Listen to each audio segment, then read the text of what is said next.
Assalamualaikum warahmatullahi wabarakatuh.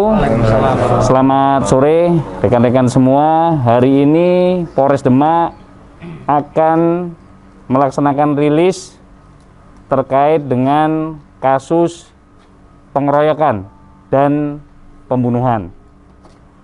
Kronologi akan kami sampaikan bahwa 2 minggu sebelumnya ada satu keluarga dari Kalimantan Timur ini melakukan komunikasi dengan saudara Nasirun. Ya, jadi mereka keluarga ini dan saudara Nasirun akan melakukan bisnis di Demak dan berikutnya nanti sebaliknya juga akan melaksanakan bisnis di Kalimantan Timur. Jadi selama 2 minggu ini satu keluarga tersebut ya awal dari satu keluarga yang ada di Kalimantan Timur ini, yaitu seorang laki-laki bernama saudara Farid dan istrinya yang bernama saudari Titin. Ini melakukan komunikasi, setelah itu diberikan atau dibelikan tiket pesawat Lion Air dari Kalimantan Timur, yaitu kota Balikpapan ke Semarang. Setelah sampai di Semarang, keluarga tersebut dijemput oleh saudara Nasirun dan kawan-kawannya untuk dijemput dan selanjutnya melakukan perjalanan menuju ke Kabupaten Demak. Setelah sampai di Demak, satu keluarga ini dikontrakkan ya di rumah kontrak yang beralamat di Kelurahan Mangunjiwan, Kecamatan Demak Kota. Selama 2 minggu rekan-rekan, satu keluarga ini melakukan aktivitas ya, diajak untuk melakukan ziarah ke Masjid Agung maupun ke Kadilangu. Selanjutnya beraktivitas seperti biasa. Dan sampai pada hari Selasa malam, ya tanggal 21 Desember tahun 2001 pukul 20.00 WIB, saudara Sairofi, ya alias Doyo bersama Rifki dan Anwar melakukan aksinya. Yang pertama adalah mereka melakukan aksinya kepada saudara Farid ya, yang sedang melaksanakan istirahat bersama anaknya. Jadi 3 orang ini naik ke atas, selanjutnya melakukan pengeroyokan. Korban Farid ini dipukuli ya dengan menggunakan kayu, sebatang kayu ya, secara bergantian.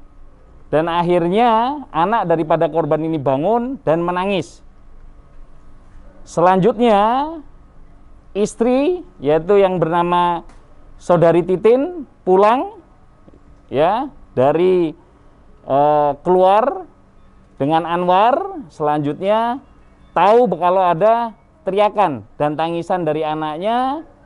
Lanjut saudari Titin ini mau ke atas, ya akan ke atas, namun dicegah dan akhirnya dari satu pelaku ini naik ke atas dan melakukan pemukulan lagi kepada korban atau saudara Farid. Setelah itu satu tersangka menjemput, naik ke atas juga dan mengambil anaknya, dibawa ke bawah.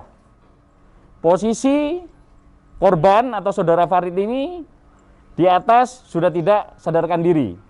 Selanjutnya, karena dari ketiga pelaku ini yang melakukan pengeroyokan itu tahu bahwa anak daripada korban ini mengetahui aksi mereka. Selanjutnya membawa anak dari korban ini ke dalam mobil ya. Lanjut saudara Titin ini menghalangi. Sekalian ditarik, namun karena bisa mengelak dan melawan, dan akhirnya saudara Titin mengalami luka lebam di lengan sebelah kanan. Karena tidak bisa membawa, saudara Titin selanjutnya ketiga pelaku ini ya membawa anaknya, membawa anak daripada korban sampai dengan ke desa Guntur, karena anak ini menangis ya, menangis memanggil bapak dan ibunya. Akhirnya saudara Sarofi ya, saudara Sarofi alias Doyo ini akhirnya membekap anak ini ya, membekap anak ini supaya tidak bersuara. Namun tetap saja anak ini menangis dan mengeluarkan suara. Akhirnya saudara Doyo menggorok ataupun menyayat leher anak ini berkali-kali ya, sampai dengan tidak ada suara lagi. Selanjutnya ketiga pelaku ini membuang jasad daripada anak tersebut ya di desa Guntur, cari tempat yang sepi dan dibuang ke sawahan yang ada di Guntur. Demikian kronologinya, rekan-rekan. Mungkin ada yang mau ditanyakan? Ya, satu-satu. Apa? Awal mula peristiwa itu apa? Pemicunya? Apanya? Awal mula pemicu. Jadi pemicunya adalah pelaku ini merasa sakit hati karena selama 2 minggu ya korban bersama keluarganya itu di kontrakan tersebut atau di Demak, ini membuat warganya sakit, termasuk pelaku tersebut. Makanya pelaku ini berpikiran, oh ini berarti daripada korban ini adalah menggunakan ilmu hitam, sehingga pada malam hari ya tanggal 21 hari Selasa jam 8 malam itu dilakukanlah pengeroyokan terhadap saudara Farid. Seperti itu rekan-rekan. Sakitnya sakit apa nih? Jadi sakitnya ada yang sesak napas, ada yang pegal-pegal badannya. Jadi dia mengira ya pelaku ini yang membuat keluarganya sakit adalah korban tersebut, karena korban tersebut dikira memiliki ilmu hitam. Seperti itu rekan-rekan. Bukan karena masalah bisnis ya? Bukan. Jadi kita sudah melakukan interogasi, pemeriksaan, penyidikan, hasilnya seperti itu. Bukan informasinya sudah ada hubungan asmara antara istri korban dengan salah satu pelaku dia. Awalnya memang seperti itu dugaan, karena apa? Pelaku ini sering mengajak ya saudara Titin ngantar ke pasar ya, diajak keluar seperti itu. Tapi setelah kita dalami, kita akan lakukan penyidikan, ternyata motif atau penyebab pelaku ini melakukan pengeroyokan dan pembunuhan adalah gara-gara keluarganya sakit semenjak korban dan keluarganya ada di kontrakan tersebut. Penangkapan dilakukan di mana? Ya, Penangkapan dilakukan. untuk penangkapan tersangka yang pertama ada 2 orang, yaitu di Ngalian, ya, di Ngalian. Lanjut yang 2 orang lagi itu dilakukan penangkapan di Kendal, di Kaliwungu Kendal. Satu keluarga itu dari Kalimantan ke Demak itu untuk apa Pak? Bisnis apa tadi kan? Katanya kan ada kerja sama apa gitu. Ya. Dia dikontrakkan selama 2 minggu. Ya. Jadi para pelaku ini ya, ini adalah pekerjaannya adalah percetakan. Jadi nyetak kalender. Ya, jadi mereka ingin berbisnis itu, selanjutnya baliknya juga ada iming-iming daripada keluarga yang ada di Kalimantan ini bahwa dia memiliki sebidang tanah di sana. Seperti itu, jadi bisnis daripada korban maupun pelaku yang sudah dijanjikan. Dan yang mempunyai inisiator dan jadi otak pelaku sendiri itu siapa dong? Jadi yang menjadi inisiatornya ya, yang merencanakan adalah saudara Nasirun. Tapi kalau eksekutornya adalah saudara Sarofi atau alias Doyo. Yang untuk menghabisi anak. Anaknya itu yang menghabisi adalah saudara Sarofi alias Doyo. Pak, alasan pelaku membawa anak kecilnya itu apa Pak? Ya karena mereka takut Jadi pada saat mereka melakukan aksinya pengeroyokan kepada bapak daripada anak tersebut, anak ini melihat. Ya, anak ini melihat. Jadi mereka atau pelaku punya pikiran, ini nanti bisa menjadi saksi. Akhirnya mereka takut dan dibawa. Dibawa mau dibuang atau mau diapakan? Ya mau dihabisi itu tadi. Sejak awal memang mau dibunuh satu keluarga ya? Ya, Satu keluarga mau dibunuh sejak awal ya mereka. direncanakan seperti itu. Karena kan mereka sakit hati. Dan kenapa dana yang untuk kasus ini yang kenapa untuk para pelaku ini tidak menghabisi istrinya atau malah justru anaknya yang masih di bawah umur? Kalau istrinya kan cuma justru lebih. Karena pada saat kejadian pengeroyokan, ya, istri ini memang sengaja diajak supaya tidak tahu. Karena pada saat malam jam 8 malam tersebut, korban itu tidur bersama anaknya, ya, di lantai atas. Memang sudah direncanakan untuk istri atau saudara Titin ini dibawa keluar dengan anak yang berumur 6 bulan yang masih kecil. Itu memang direncanakan untuk keluar supaya tidak mengetahui daripada aksi pelaku tersebut. Setelah melakukan aksinya mereka menyesal nggak? Ya? Setelah melakukan aksinya mereka menyesal nggak? Ya selama ini kalau ditanya pasti menyesal, ya. Kalau udah ketangkep. Tapi kan mereka kan sudah berusaha untuk kabur itu tadi setelah melakukan aksinya. Nah ini pesonya rekan-rekan yang untuk menyayat, ini peso dapur ya. Boleh dibuka nggak?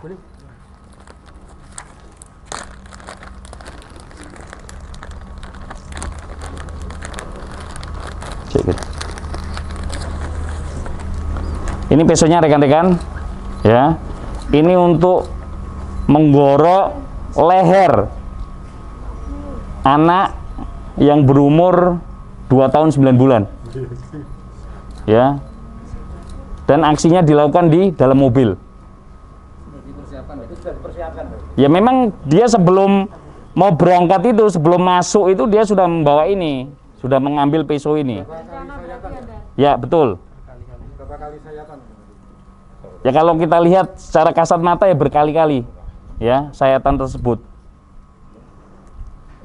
Itu dapat dari mana pesonya? Dari rumah kontrakan tersebut. Dari yang mendasari pelaku itu terlibat dengan menggorok beberapa kali itu apa? Ya itu tadi, karena kan anak ini ya di dalam mobil itu berteriak dan nangis. Apakah karena ada kejiwaan atau gimana sehingga tega? Ya nanti setelah itu kita akan melakukan itu ya, koordinasi dengan psikiater. Ya, jadi ancaman hukumannya, jadi pasal yang kita kenakan adalah 340 KUHP, ya, pembunuhan berencana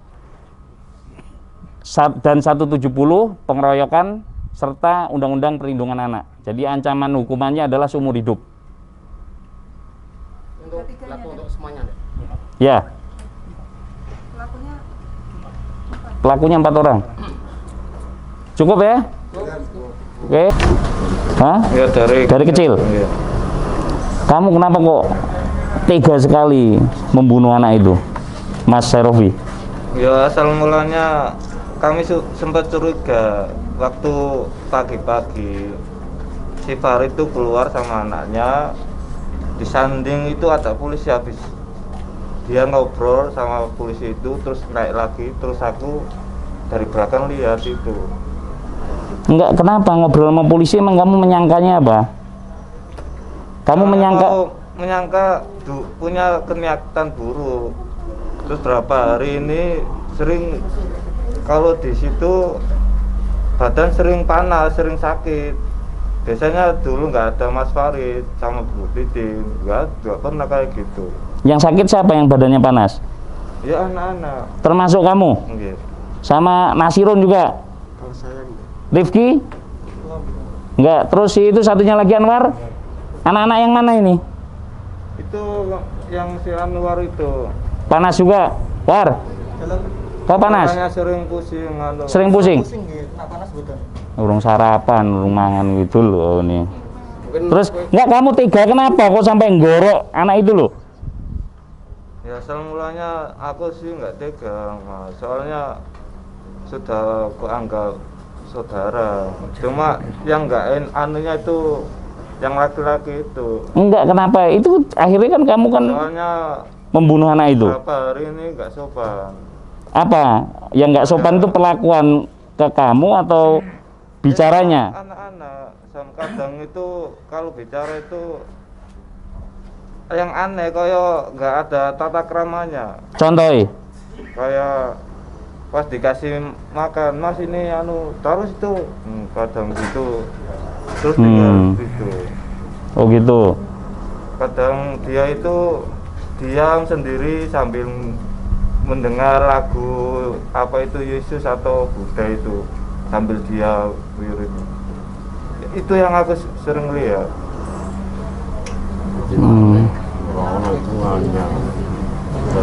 Terus siapa ki jenenge? Nasirun. Iya Pak. Kamu kenal dengan orang itu caranya seperti apa? Kan itu orang Kalimantan, bukan orang sini. Kenalnya dulu itu di Facebook. Di Facebook. Caranya gimana kenal di Facebook itu? Ini kan kasusnya kan bukan hanya ini saja Pak. Apa itu melainkan upah Apa? Sindikat upah. Yang mana? Siapa? Mereka. banyak upah. Kamu? Iya. Iya, ini semua sama Pak Titin, Mas Farid itu sama semua. Memang pernah bekerja sama sebelumnya? Dulu pernah sempat kirim melalui Facebook. Itu lebih dari 10 kali. Terus setelah saya lama berhenti, ada 1 tahun lebih, tiba-tiba ngubungin aku untuk buka lagi. Nah, terus nanti kalau jadi buka lagi, saya mau ajak kerja sama lagi, kita kembangkan lagi sambil saya kalau ke Jawa berziarah ke Sunan Kalijaga, mati sama ke Bawean. Itu rencananya. Kunci. Jadi di belakang sini nih, ini kan jok driver ya, ini driver. Ini Serovi ini duduk di sini, ya, di jok tengah sini, di belakangnya driver. Karena anak ini nangis dan teriak-teriak, ya, akhirnya dibenamkanlah ke bawah di belakang jok itu, ya, dengan disikap. Karena masih bersuara juga, akhirnya disayat lehernya sampai dengan tidak bersuara. Jadi seperti itu. Hah? Mobil rental atau mobil? Ini mobil rental.